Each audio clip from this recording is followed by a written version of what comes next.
एक बार एक व्यक्ति नाई की दुकान पर अपने बाल कटवाने गया। नाई और उस व्यक्ति के बीच में ऐसे ही बातें शुरू हो गई और वे लोग बातें करते करते भगवान के विषय पर बात करने लगे।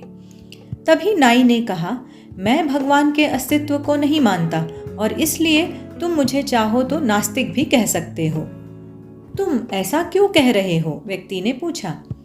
तब नाई ने कहा, बाहर जब तुम सड़क पर जाओगे तो तुम समझ जाओगे कि भगवान का अस्तित्व नहीं है।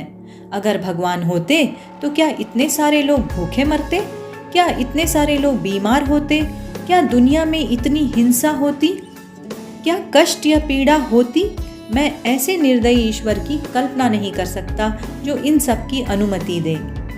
व्यक्ति ने थोड़ा सोचा, लेकिन वह वाद विवाद नहीं करना चाहता था, इसलिए चुप रहा और नाई की बातें सुनता रहा। नाई ने अपना काम खत्म किया और वह व्यक्ति नाई को पैसे देकर दुकान से बाहर चला गया। वह जैसे ही नाई की दुकान से निकला, उसने सड़क पर एक लंबे घने बालों वाले एक व्यक्ति को देखा, जिसकी दाढ़ी भी बढ़ी हुई थी और ऐसा लगता था शायद उसने कई महीनों से अपने बाल नहीं कटवाए हैं। तब वह व्यक्ति वापस मुड़कर उसी नाई की दुकान में दोबारा घुसा और उनसे कहा, क्या तुम्हें पता है कि नाइयों का अस्तित्व नहीं होता? तो नाई ने कहा, तुम कैसी बेकार बातें कर रहे हो? क्या तुम्हें मैं दिखाई नहीं दे रहा? मैं अभी तो यहाँ हूँ और मैं एक नाई ही हूँ और अभी अभी मैंने तुम्हारे बाल भी काटे हैं। तब व्यक्ति ने कहा, नहीं, नाई नहीं होते हैं। अगर होते तो क्या बाहर उस व्यक्ति के जैसे कोई भी लंबे बाल व बढ़ी हुई दाढ़ी वाला होता? नाई ने कहा, अगर वह व्यक्ति किसी नाई के पास बाल कटवाने जाएगा ही नहीं तो कैसे उसके बाल कटेंगे? तब व्यक्ति ने कहा, तुम बिल्कुल सही कह रहे हो। यही बात है, भगवान भी होते हैं, लेकिन कुछ लोग भगवान पर विश्वास ही नहीं करते, तो भगवान उनकी मदद कैसे करेंगे? विश्वास ही सत्य है। अगर भगवान पर विश्वास करते हैं तो हमें हर पल उनकी अनुभूति होती है, हर पल हमें उनकी सुरक्षा प्राप्त होती है। राजू के माता पिता हर साल उसे गर्मी की छुट्टियों में दादा दादी के घर ले जाते थे।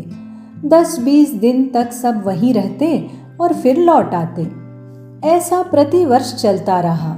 कुछ वर्षों के पश्चात राजू जब थोड़ा बड़ा हो गया तो उसने अपने माता पिता से कहा कि अब मैं अकेला ही दादा दादी के घर जाऊंगा, तो आप मुझे जाने दीजिए।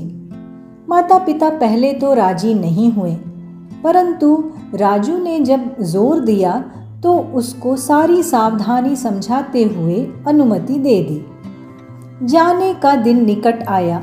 माता पिता उसे छोड़ने स्टेशन पर गए। ट्रेन में उसको उसकी सीट पर बिठाया, फिर बाहर आकर खिड़की में से बातें भी की। उसको यात्रा के दौरान की सारी सावधानियां एक बार फिर से समझाई। राजू ने कहा कि मुझे सब याद है, आप चिंता मत कीजिए। ट्रेन को सिग्नल मिला, सीटी बजी, तब पिता ने एक लिफाफा पुत्र को दिया और कहा, बेटा, अगर रास्ते में तुझे डर लगे तो यह लिफाफा खोलकर इसमें जो लिखा है उसको पढ़ लेना। राजू ने पत्र जेब में रख लिया। माता पिता ने हाथ हिलाकर विदा किया। ट्रेन चलती रही। हर स्टेशन पर लोग आते रहे, पुराने उतरते रहे। सबके साथ कोई ना कोई था। अब राजू को अकेलापन लगने लगा। ट्रेन में अगले स्टेशन पर ऐसी शख्सियत आई जिसका चेहरा दिखने में भयानक था। पहली बार बिना माता पिता के, बिना किसी सहयोगी के राजू यात्रा कर रहा था। उसने अपनी आंखें बंद कर सोने का प्रयास किया, परंतु बार बार वह चेहरा उसकी आंखों के सामने घूमने लगा। वह भयभीत हो गया और रोने की स्थिति में आ गया। तब उसे पिता के द्वारा दी गई चिट्ठी याद आई। उसने जेब में हाथ डाला, हाथ कांप रहा था। पत्र निकाला, लिफाफा खोला और पढ़ने लगा। पिताजी ने लिखा था, तू डर मत बेटा, मैं पास वाले कंपार्टमेंट में ही इसी गाड़ी में बैठा हूँ। राजू का चेहरा खिल उठा, सब डर छूमंतर हो गया। तो दोस्तों, जीवन भी ऐसा ही है।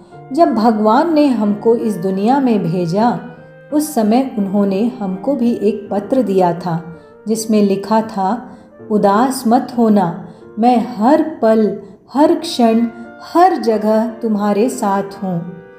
पूरी यात्रा तुम्हारे साथ ही करता हूँ।